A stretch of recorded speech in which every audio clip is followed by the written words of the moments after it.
All right, now let's welcome our guest, Mr. Toluse Do Francis, the Mentalist.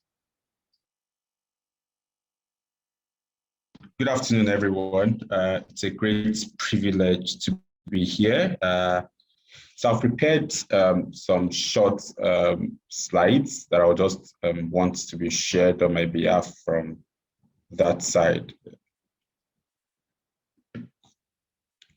Thank you. Okay, great. So like I said, it's a great honor and privilege to be here. Now, a lot of times when we hear the word productivity and when we hear the word mental health, we kind of have different approach towards it. Let me tell you a story. Many years ago, when I started working, I began my working career in a warehouse. During break, some of my colleagues would go take Alamo bitters and the likes. And because of the nature of our work, it involved offloading and loading trucks. I mean, sometimes they bring in like 25 split unit ACs. So 25 times 2, outdoor 20, that's it, 25, 50, outdoor 50, indoor 50. And you have to like offload all and all that. So one day one reached out to me, I was like, guy, how do you do this work without taking anything? Because normal, I know they do this thing, no. And it was kind of funny to me because I didn't understand why I needed to take something for me to be productive at work. But I could understand where they were coming from because they had this notion that taking those things was going to help give them strength. But it's like I tell everyone to give you strength for that moment, by the end of the day, you pay for it. So what is mental health and workplace productivity? Not just productivity anywhere or anytime, but as it pertains to the workplace. So we're looking at these two things side by side. I have some facts that I have put together, and then I'll also be sharing some tips with us at the end of it all. Next slide, please. So what are the highlights of our conversation today? So let us understand that, look, poor mental health is associated with both higher absence and absenteeism and presenteeism rates. Now, what that means is when people have poor mental health, they begin to deal with high rates of absenteeism and people staying away from work. This happens a whole lot. You know, people just calling sick, but they probably aren't even sick physically. They're just emotionally or mentally disturbed, and they know that coming to work, they will not be able to put in their best because they don't have that energy to get out of bed. Poor conditions influence presenteeism, but only among persons in good mental health. So when we're talking about presenteeism, is the opposite of absenteeism, right? So if you have a good working condition, it's going to influence people showing up for work, but then people only show up for work when they have good mental health. So to put in perspective, every individual has mental health, right? It's now whether you have good mental health or bad mental health. And we talk about good mental health is the absence of any form of mental illness. We're talking about bad mental health, rather. It's the presence of one form of mental illness or mental disorder or mental health challenge or another. The contribution of job control to absence is greater for those in poor mental health. I mean, this is explained. I mean, when it comes to job control and absence from work, you're likely to find those who are in poor mental health to be absent from work. And because they're absent, it affects the number of people that you have at work, and it affects the total or complete output of that particular organization or department as the case may be. Of course, the output of a particular department determines the outputs of the entire organization or company. And of course, initiatives that reduce job stress offer the most potential to lift productivity. Let us hold that on one hand and run with it. Initiatives that reduce job stress offer the most potential to lift productivity. Next slide, please.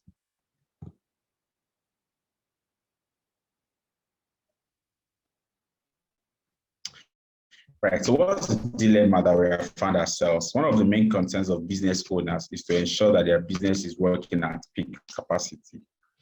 However, mental health concerns can quickly jeopardize the operations of a company. What is this saying? This is simply saying that, look, every entrepreneur, every business owner wants to have his business or business at that peak, at that point where you're counting the money, you're counting the notes, and you can see your business growing. But your business cannot grow, your finances cannot improve if you have mental health concerns in your organization, if you have mental health concerns that you are not addressing in your organization. So it's very important that we look at that, and that tells you the dilemma that organizations, entrepreneurs are found 10 or thereabout, said that due to mental health concerns, organizations are losing billions of dollars because for each time a person stays off work due to this, health insurance is paid, but the financial output of the organization also dwindles. So employers of labor have found themselves in this dilemma where they have to struggle with operations. And I mean, like I tell people, operations is, and the operations department is the bedrock of any organization. If you don't pay attention to your operations, there's nothing that the financials wants to say, there's nothing that the finance wants to say, there's nothing that the HR or whatever other department you have wants to say, because they initiate, drive, and perhaps complete the entire process from production even to supply. Let's go on, please. Next slide. So I don't know if you're here and you're an entrepreneur, a business owner, you want to pay attention to that, to see to it that the mental health concerns your organization needs to be addressed if you want to have high financial returns or high productivity.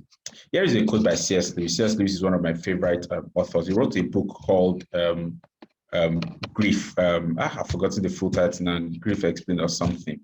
Now, he says, mental pain is less dramatic than physical pain, but it is more common and also more hard to bear. Because you cannot see mental pain, you cannot see that mental illness. For physical pain, you can touch where it's paining you. You can say, oh, I have a headache, where this part, that part, oh, I have this pain on my arm, on my wrist, and all that.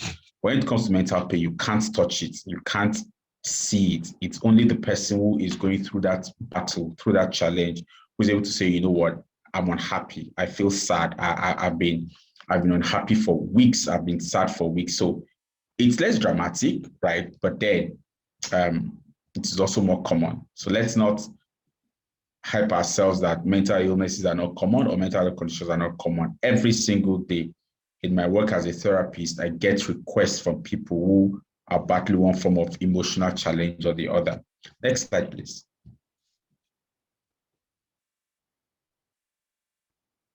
So what are common disorders that we find? So you have mood disorders like depression or bipolar, you have anxiety disorders, you have personality disorders, you have psychotic disorders, so something like schizophrenia. Sorry for this text. Then you have eating disorders, you have trauma-related disorders such as PTSD. I know we say PTSD a whole lot. So PTSD is post-traumatic stress disorder. You have substance abuse disorders. Next. These are common disorders that we see around. Now, look at this global perspective. About 40 million people worldwide suffer from neurological disorders. Now, when we'll talk about neurological disorders, they affect your balance. They affect how you're able to stabilize yourself.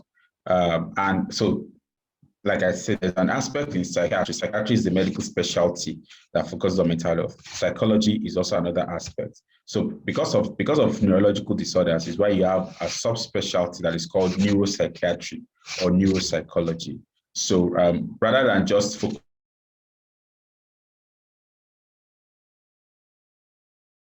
on the psychiatric aspect, they also look at the neurological aspect of that particular illness. As these are the ones that carry signals and informations around. There's something that we call neurotransmitters. These neurotransmitters transmit messages from one part to the other. The body is a very complex entity. So you have your hormones doing their own work. You have your chemicals doing their own work. You have the neurotransmitters doing their own work.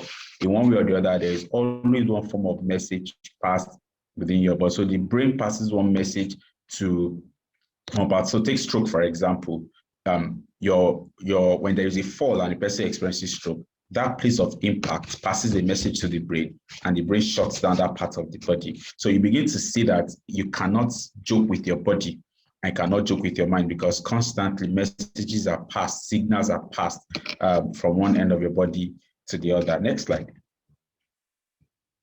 So what that means, if you have 50 million people across, and then you now have about 300 million people who are affected by depression and 60 million people who are affected by bipolar affective disorder. And when you talk about bipolar affective disorder, it's the disorder that houses depression and manic. So when you say bipolar, it means two poles, right? You have a pole here, you have another pole here. So people who switch between this pole and that pole. So you have someone who is overly excited, overly agitated, and you have another person at the other end of the pole who is just calm and is not doing anything. He just wants to be in his own corner or his own space. Now, this data keeps increasing every year, year on year, because globally, we are not there yet. We've not solved the mental health crisis yet. Let's go on, please. So what are some mental health myths, right? We have people saying that people with mental health issues are violent. That's not totally true, right? And then you have those who say that taking pills cures mental health problems. And then you have those who say recovery from mental illness is impossible. Now, these are myths. Now, people with mental health issues are not always violent, right? They are not always violent. You can be violent and not have a mental health issue, right? And taking pills is not the same as taking medication.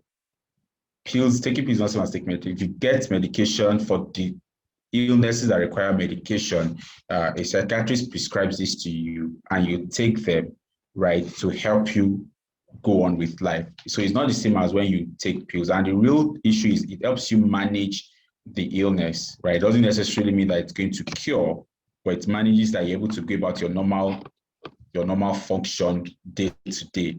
And of course, people saying that recovery from mental illness is not possible is also not true, right? It's also not true because at the end of the day, people do recover from mental illnesses. Some you just have to manage. And recovery is not the same as healing.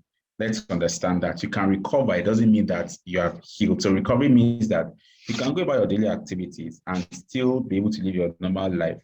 However, paying attention to that. Another thing is these days, research has found that a combination of medication and therapy for some of those illnesses works faster than just therapy alone or just medication alone. Why for some, therapy alone is sufficient. Next slide, please.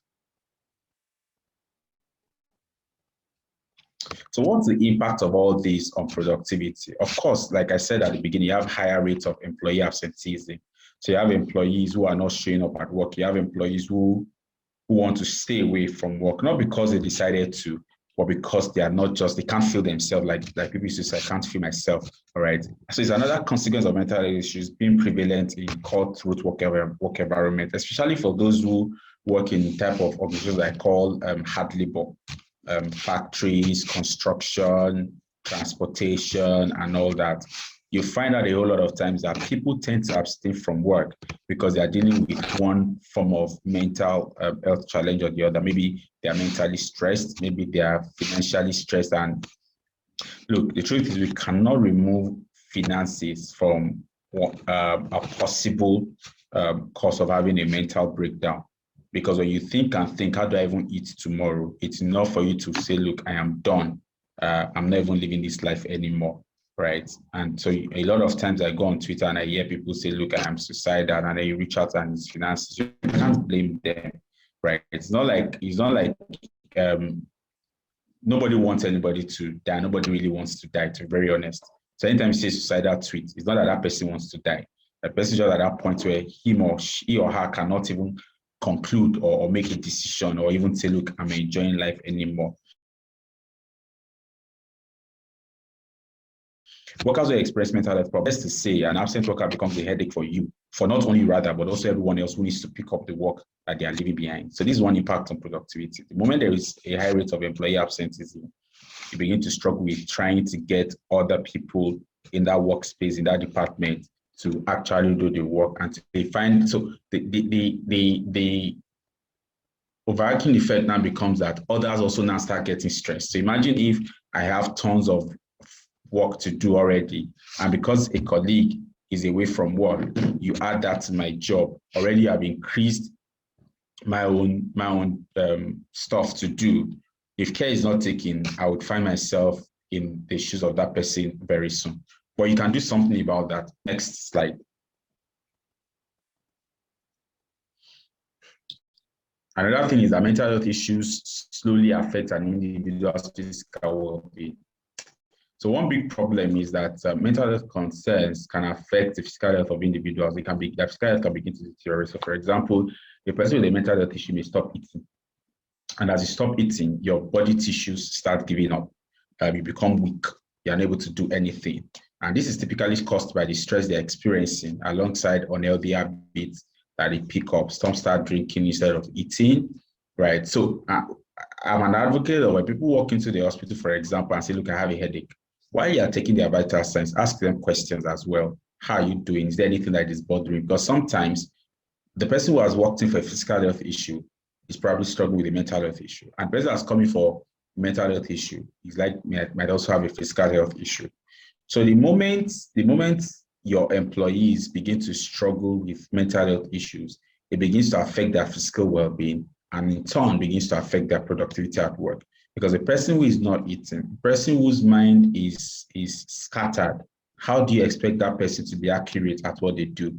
And for every mistake made, it takes you some steps backwards while trying to correct those mistakes. Next slide, please. So what's the solution here? What exactly can we do to deal with this? Let's see if I'm able to come up with some. Next slide. So changes to company culture. I mean, so I anytime I have the opportunity of talking to business owners or CEOs, I ask, what is your company culture? How does your company work? Are you this kind of organization that is so focused on deliver? Yes, I know we said that nobody is irreplaceable and other, but the truth is, if you have to train your employees every single time, look at how much you would spend each time you have to recruit a fresh person and you have to train that person. So offer flexibility and be inclusive. That's one change you can do to your company. Look at your company culture. Is it flexible? Is it inclusive? Now we are gradually coming out of COVID. We are not completely out of it yet. Ask yourself, is this still possible for these guys to work from home monitoring or alternate when they come to work and when they work from home? Offer inclusiveness. What works? What works for this for you right now?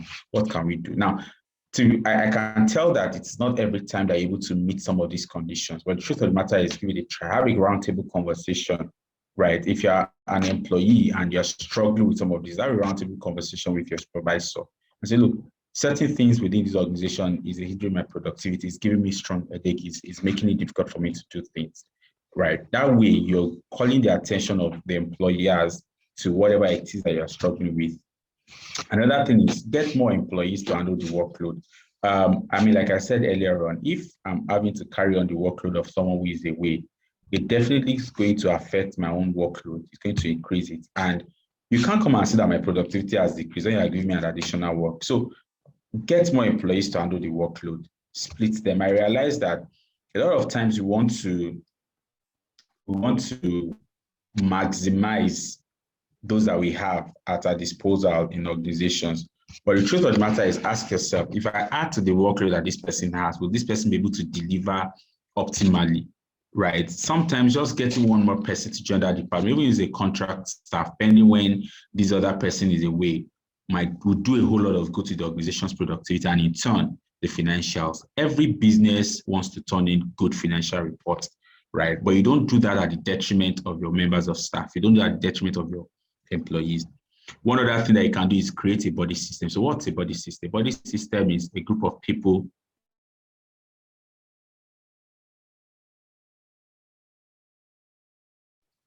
who can relate with one another. They can share things with one another. It might be a janitor to walk up to a manager or the HOD or the a manager to say, look, these and these and these are the things bothering me. But if within the janitorial department, you create a body system, 2, 3, 4 of them, or 3 of them, and they know that, look, in this group or here, we can discuss anything that bothers us. It creates an avenue for them to rant. It creates an avenue for them to voice out their frustration, right, to one another. They encourage one another to stay strong. They encourage one another to be good or even offer possible solutions to one another. So a body system works. So like I said, changes the company culture. Check your company culture. See what can be changed. Offer flexibility and be inclusive. Get more employees to handle the workload. Create a body system. I think that's the last slide, but I have things that I've written. Yes, I have some tips that I've written right in front of me, and I want to share these tips with us, either as team leads, either as owners of organizations, or even as employees. I'm going to share it from my end here. Am I able to share? Okay, I can't share. Please, you want to give me, okay, don't worry. I'm just going to read, don't worry. So the first one is be aware of the workplace environment, right? So for everyone who works in the workplace, you need to be aware of where you work. I remember when I got on a job one day, and the very first day, I think it was in my first place of work, someone released the pallet jack on my foot rather, my right foot. And I screamed. I've never handled a pallet jack before. And I think it was also the first time this person was also handling a pallet jack. So boom, I screamed from the warehouse. In fact, the person leading the HR had to run from our office. Like, what happened? They never heard that kind of scream before. That day I had to learn to be conscious of my work environment, to understand that, look, this is a work environment. The kind of shoes that I wear to this place, the kind of clothing that I wear to this place is very different from where I was coming from. So please be aware of your work environment and how it can be adapted to promote better mental health for you, your colleagues, and the organization. Every workplace is unique. It is important that before starting, you source the necessary information about where you work to determine what policies will be best suited to you. Don't just work in a place and don't bother about the work policies and all that. Pay attention to the work policies. When they give you the employees handbook, pay attention to it. Check what can work for and what can't work for you. Look, don't be scared that if you lose this, if you don't take up this employment, you are finished. No, you are not finished. Because at the end of the day, if you take the job and you're not able to perform, you'll be sacked. And it won't be wickedness. If you're employed for a job and you're not able to deliver, you'll be let go, right? And so even if the organization fails at putting things in place that will make work easier for you, you owe yourself to check things out time after time to be sure that you can actually work in that type of environment. I took up a job some years back as a PA in a particular church, and I'll have to get to work 6 a.m. and sometimes I don't leave until 12 midnight. And then something happened one day. Okay, so I fell ill and I had to go home, and I sent my colleague, my fellow PA, to tell my own manager. So I was reporting to the pastor's wife. He was reporting to the pastor himself, that's the wife, the husband rather.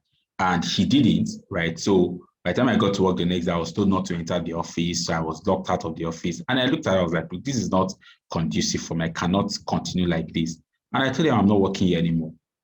They were surprised. But the truth is, I asked myself, I don't close until you close. I get to work early, and I was sick for one day, and you deemed it fit not to even hear my side of the story. And you let that. How do I continue to work in that kind of environment, knowing fully well that my opinion doesn't matter? How your workplace makes you feel will show your level of productivity. If you feel frustrated, if you feel unhappy, if you feel unwelcome, it will affect your productivity. So please pay attention to your work environment. It's very important. If you plan on taking up a new job, ask for the employee's handbook. Look, nothing says you cannot resign if you resume today and they give you the handbook and you say that, no, this cannot work. And you try to have a conversation and it's nothing can happen, leave. Because at the end of the day, if you don't deliver, they will let you go and they'll get someone else. Number 2, learn from the motivations of organizational leaders and employees who have taken action. There's typically no single motivation, but rather several motivations working in combination. So something like protecting your mental health and well-being of employees, doing the right thing for employees, benefits, and all that. So this is for business owners. And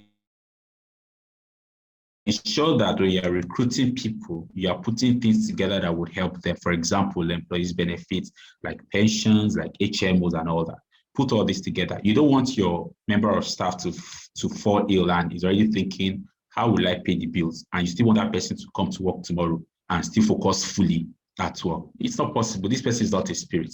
But when they know that they have solid HMO that they can fall back upon, they can just simply say, you know what, go to the hospital, talk to them while I continue to. And that person is able to give his or very best at work because he knows that my health care has been taken care of, right? So for business owners, for companies, this is also important. Another thing you can do is don't reinvent the wheel. So if you know that companies have done certain things that is working for them, right, check what they have put in place and implement them. Companies like Google, like Apple, like Coca-Cola, and so on. If you work in that industry, for example, check what have they put in place to improve their product? What have they put in place to help the mental well-being of their members of staff? You necessarily don't have to reinvent the. You necessarily don't have to start from scratch. You can adopt, make it fit into your own organization and use. It's not every time that you have to sit down and put new policies together. If people have done something and they have done some work and it's working well for them, I mean, why not adopt it? Make it fit into your own. Don't just copy and paste. Make it fit into your own organization and see things change. Understand the opportunities and needs of you and your colleagues for everyone. Don't just focus on just yourself alone. It's also important that you help your colleague enjoy where they work. So before you say something, ask yourself, how will this thing affect my colleague? As a Rotarian, the four-way test is something that I every day of my life I think about, even if I join Rotary. And one particular one stands for me, and that's the question of, is it fair to all concerned? So if I want to do anything, I ask myself, will this be fair, or will it come off as vengeance towards this person? Will this help this person be a better person? Will it help this person work better? So before you say anything, before you do anything, ask yourself, will what I'm about to say or do help this person at work? If this is said to me or done to me, what impact would it have, right? Also, don't just leave things to your organization. Take practical steps to help your organization. Workplace strategies to protect, promote, and enhance and address mental health are commonly delivered by building internal and external partnerships. Employees can seek educational materials, leverage local training programs, either talk to HR or whatever to see what they can learn. So learn as well, like we're doing right now, about mental health. If there's something that constantly throws you off guard at work, learn about it and see how you can make the workplace better. And finally, to everyone, ensure that your organization has a system where people can voice out what is happening to them. So some have counseling units in their organizations where they can walk in there and talk to a counselor. For some, what they have is a clinic. Most importantly, I encourage every organization to either sign up for employee assistance program or have a consultant therapist. A company like Andela, for example, have a consultant therapist. So this person goes in there maybe once, twice a week or 3 times a week. The employees are able to see their concerns, or she looks at them and realizes that, look, what is happening? Your productivity is dropping, and such a person is able to access care. That person returns back to me. I remember one time the person there was saying that they had to seize the phone of one of the employees because it was actually becoming an issue for him personally, not even just his work, but for him as a person. So I encourage organizations, right, to sign up for employee assistance programs or get a therapist or something who would always come in and check in with your members of staff. Some years back, a particular organization lost one of their members of staff to one environmental stuff like that. And it really shook that department, and they invited me to talk to. I was there for like 2 days, to talk to every member of that department and then later on the organization. So as much as possible, it is not something out of the ordinary for us to do. If you really want to be productive at work, if you really want to be at your best, you need to pay attention to how you think, how you feel, because at the end of the day, it's going to affect your behavior. So I will conclude by sharing this diagram with you. So just in your head, create this diagram. At the top, you have what you call thinking. Under it, you have what you call feeling.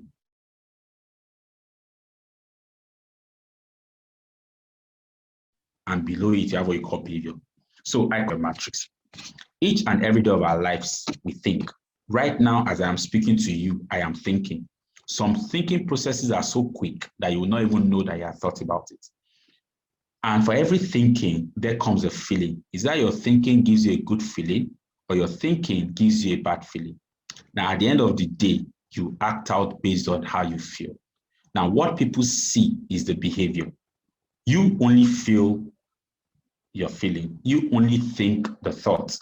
Nobody knows what you're thinking about or what you thought of. Nobody knows how you feel or what you're feeling. what everybody sees is your behavior. And I remember saying at one of my TEDx talk at Oshogbo that it's very easy for us to point an accusing finger to a mentally ill person. But to now say that we want to interact with such a person, everybody runs away. We are hoping that this stigma changes across the world. And so it's very possible for you as an employee to say that someone is not productive at work, as an employer to say someone is dwindling in his or her performances. But if that's not enough, go the extra mile and find out, why is this performance dipping? Why is this person not producing as much result as they should or as they used to? Let appraisal sessions not be a time to bash and call out all the wrong things. Let it be a time to engage your reporting line in terms of, how are you feeling? How are things going with you? What exactly would you like to share with me? I hope that this short presentation that I've made today opens up a new conversation in our workplaces and would encourage us to go back and look at what our company culture is. If it's encouraging productivity, or it's just encouraging that we're just after making money, but not concerned about employee wellness. Thank you very much. Thank you very much, Mr. Toluse. It has been an impactful learning time with you, and I'm very sure our listeners have a lot of questions, so we'll be giving them room to ask questions that they will have.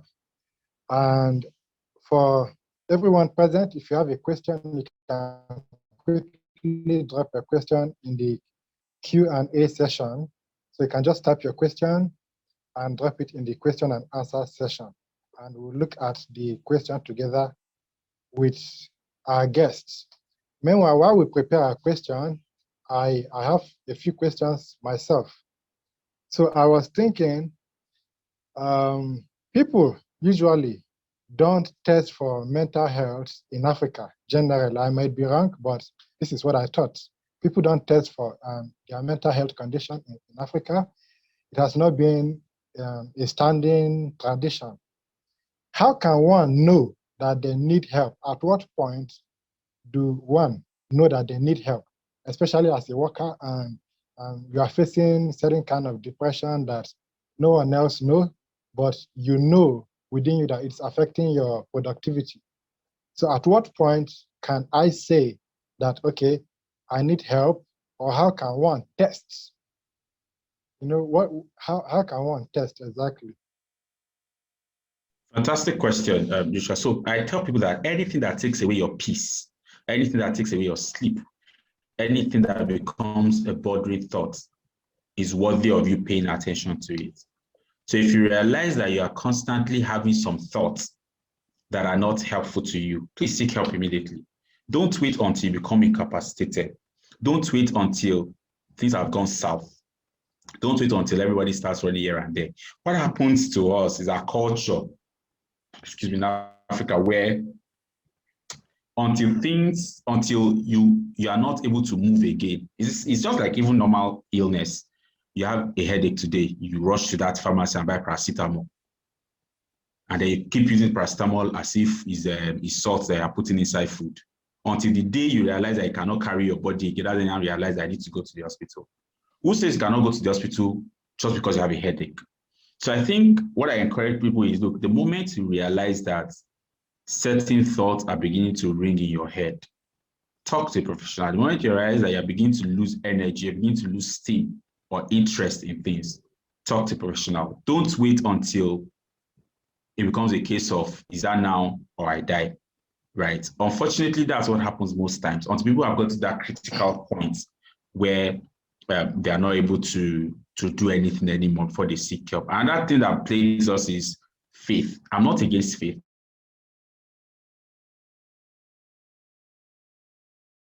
But you see, you can pray, right? But be sure that as much as possible, don't indoctrinate it to other people. And I don't think there's any faith that is against seeking professional help or using medication where necessary. All right, thank you very much for that. We have a number of questions here already, and we hope that you can attend to them. So I still have another question to ask.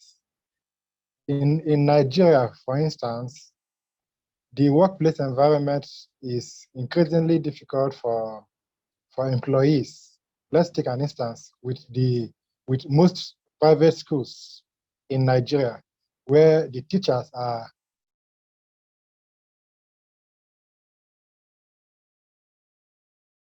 placed under very serious pressure, and they are not able to communicate their mental health and how it is affecting their productivity with those who are above them. How do you think this can be well managed? I know you talk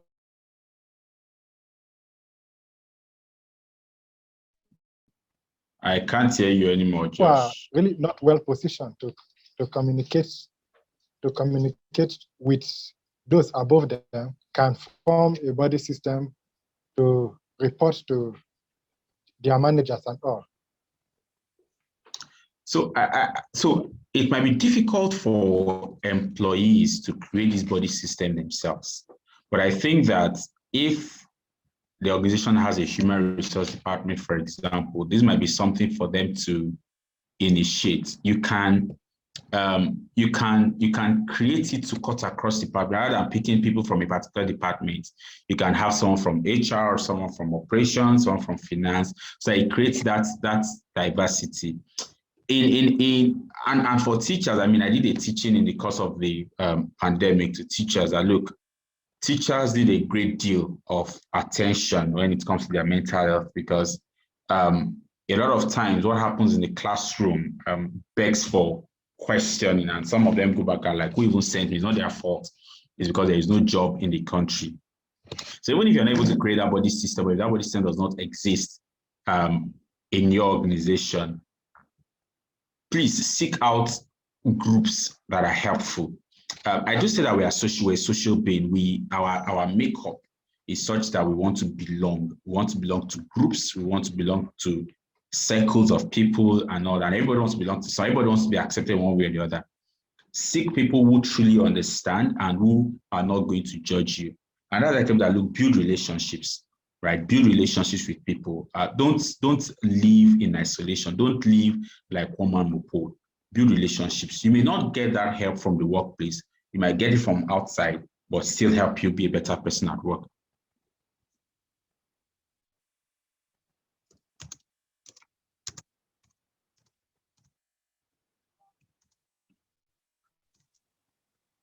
Okay, there's a question here. Someone is asking, how do we manage pressure and high workload in our workplace? How do we approve our line managers without looking lazy? So every workplace is unique. I may not be able to give a general answer as to how to manage workload at your workspace. But I think every workplace is unique. Every manager is also different in the way they approach situations.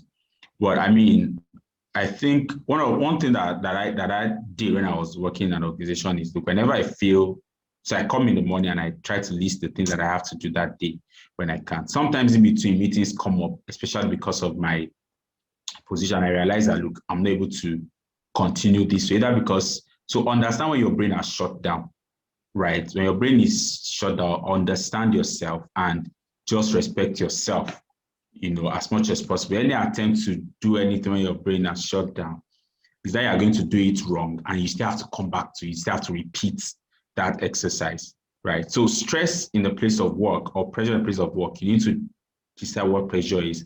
And I know that we might think that we have terrible managers, supervisors, but I think there's a way you can approach these conversations with your line manager that wouldn't appear like you're lazy.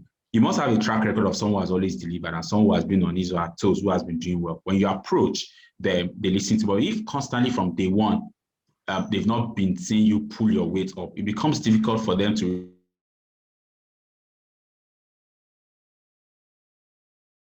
really agree that, yes, you're under pressure. Okay, and there's also a question here. Is at what stage can one be termed, okay, let me see. Okay, there's a different question. I can't see the other one again. See, how can the employees-employer relationship be created in an organization to reduce employees' mental health in order to improve workplace productivity? So again, this has to do with workplace culture, right? This has to do with workplace culture. Is there an open door policy in your organization? There's an open door policy in your organization where you can walk in and have a conversation with your line manager and all. That's how you can build employer relationship, in which you can walk up to the person, have a conversation of not the one that you're scared of even talking. I've worked in two organizations and two different things that exist in that organization. I worked in one where we call ourselves by name. And even the CEO, you call the CEO by name, and that way everybody warms up to one another, and all that. And then I moved to another organization where you have to put Mr. or Mrs. or partner, right? And it became difficult to even, the moment you begin to put appellations or titles, you create some form of barrier, sort of, and so it becomes, I realized it was becoming a challenge. So when I got there, I was like, look, just call me my name. My name is Toluse, call me Toluse, and feel free to approach me. And then at some point, I moved from my own office and sat with my team in the same office. You are seeing me every day. You see what I eat. You see what I drink. You see what I do in the office. So along the line, sometimes they bring up discussions. I contribute to it. Sometimes, and with time, they're able to come say, sir, what do you think about this matter? And then we have that conversation around the office. Sometimes I could just order pizza for everybody around the office, and they use that as a way to engage them in conversations either around their work or around their productivity and all that. So a lot of times it might be difficult to come to initiate that from the employee perspective. It might have to come from the employer, like, thank God it's Friday kind of thing, like team bonding activities sort of, helps employees to actually reduce stress, and they look forward to work. So I encourage companies to do this, have a kind of game bonding or team bonding activity, maybe twice a month, and then maybe an outside the office team bonding, maybe once in 2 months or thereabout, where people get to relax. No work discussions, nothing whatsoever. Just relax, have conversations around other things aside work. Don't come and discuss work, right? And then when we get to work, we're at work. I've seen that help teams a lot. So this might be something that we want to be proud, because people need to relax, one way or the other. And to people to work and work and work on them of making money. God forbid tomorrow, if you kick the bucket, the company continues, right? All right. So someone is asking, I know you've spoken on this before now, but someone is still asking that if you can put in simple terms or in practical ways how one can ease stress to promote effectiveness in a workplace environment. Practical ways. So one, as much as possible, try not to eat at your desk. That's movement that you would take from your workstation to where you would eat is enough for you to take your eyes off the computer or off the paper and stretch your legs. Two, take walks in between work. You could use that your break time as well to take some walks in between your work. There's also be a time to discuss with other employees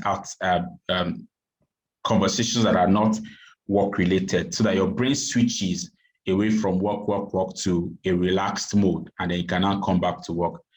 Three, check what you eat. Don't eat heavy, especially for those who work in an office environment, not on site. Don't eat heavy so you don't get tired, and then you don't get to feel heavy, and then you start slipping off. Also, as much as possible, if you can, don't take office work home. As much as whatever you cannot do in the office, leave it at the office. Don't take it home, because if your brain gets accustomed to the fact that work continues. So when you get home, the first thing that comes to your head is open your laptop and continue work. So as much as you can, let office be office, let home be home. And then maybe finally, try to have fun, hang out with people. Work no dey finish, like they always say.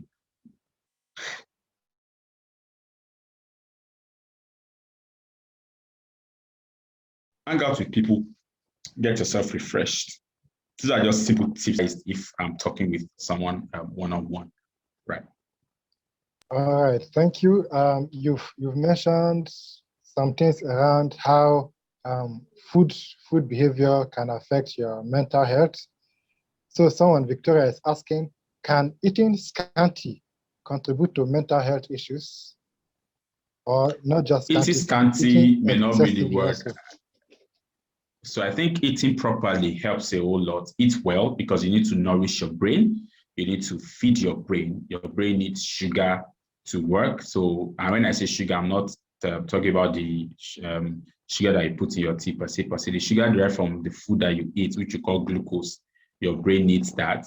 And so, because as you take care of your physical health, you also take care of your mental health. There's no health without mental health. So, as much as possible, eat good food, not just junks, right? Eat good food, eat as at when due, and eat in the right proportion.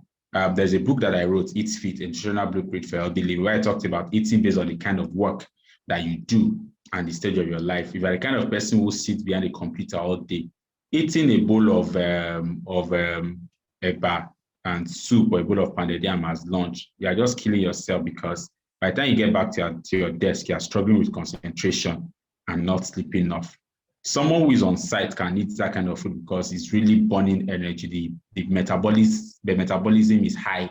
So that person will definitely burn. But you, all that you're doing is just brain work. So instead of doing that, have something like, and you have granola nuts around your desk that you can just be picking to eat.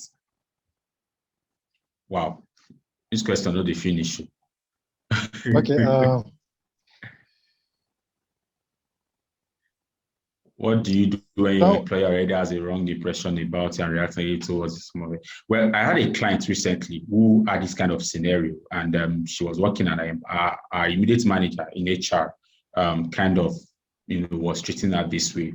Well, we have to work on our own psyche. What you can do is, what are you telling yourself? What script are you telling yourself? If you cannot take it anymore, leave and look for else. I know that sounds harsh, but the truth is you cannot change the behavior of your employer towards you.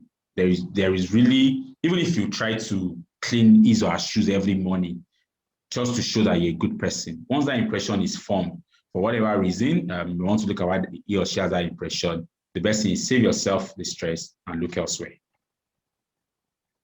All right. Thank you very much for this insight. I'm very sure that our participants are learning a lot already. So from your profile, we learned that you have over 1,000 people who you've already trained to become counselors. So someone, Olajumoke, was asking earlier on how to connect with you for mentoring.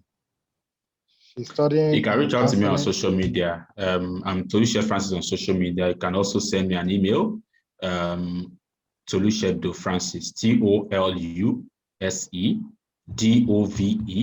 and then francis@gmail.com, and let's get talking. All right, thank you very much. In addition to that, I also want to encourage all our participants to follow our guest on social media and follow the Bridge Leadership Foundation on social media. You can follow us on Instagram, on Facebook, on Twitter, on LinkedIn. So, and then, watch out for our next online series. We thank you very much, our guests, Toluse Francis, popularly known as the Mentalist. We are glad to have you on this online series this month. And we are very, very happy that our participants have found this learning, useful from the question that they have been asking.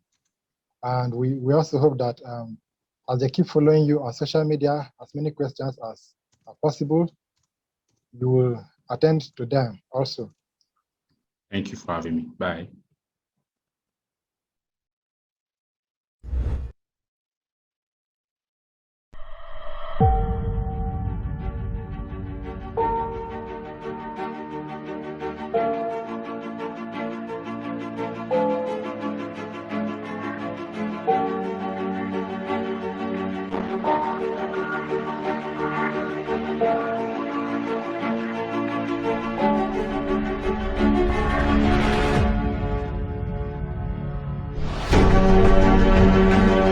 Ten years ago, a man had a dream, a vision to move young people from a state of helplessness to one where they are empowered to make informed decisions about their lives, communities, and future.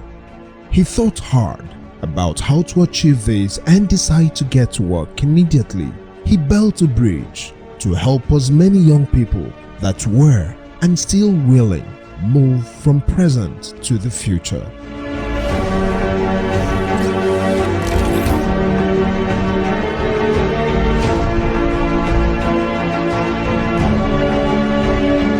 The Bridge Leadership Foundation, TBLF, is a non-governmental organization established in 2011 with a simple yet daunting vision to raise a community of inspired, equipped, and influential young leaders who lead themselves and others. Over the years, the foundation has implemented a wide range of programs that inspire, empower, and engage youths. Most of these interventions connect and mentor young people to become leaders that influence others to develop their respective communities. Today, over 53,510 young people have been reached through advocacy, capacity building, mentorship initiative, academic scholarships, and teacher training programs across no less than 50 communities in the South region of Nigeria.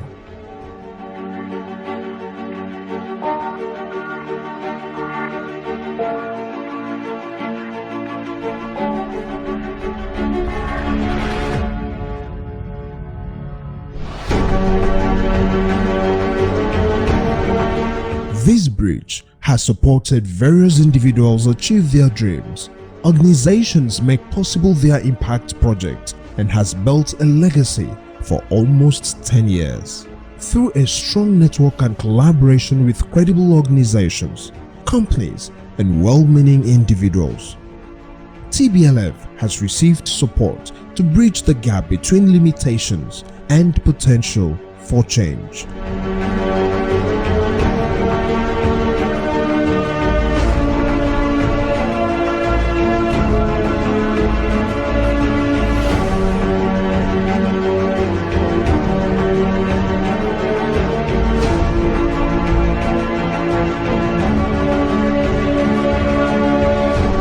To the man who saw the future over 9 years ago, and to those who have journeyed on this bridge, we say thank you, and to others willing to partner on this quest to create the future, we look forward to working with you.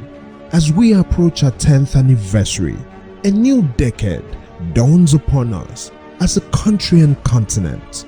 The foundation will continue to fulfill her mandate and stay committed to the vision to build generations of transformational leaders for today and tomorrow.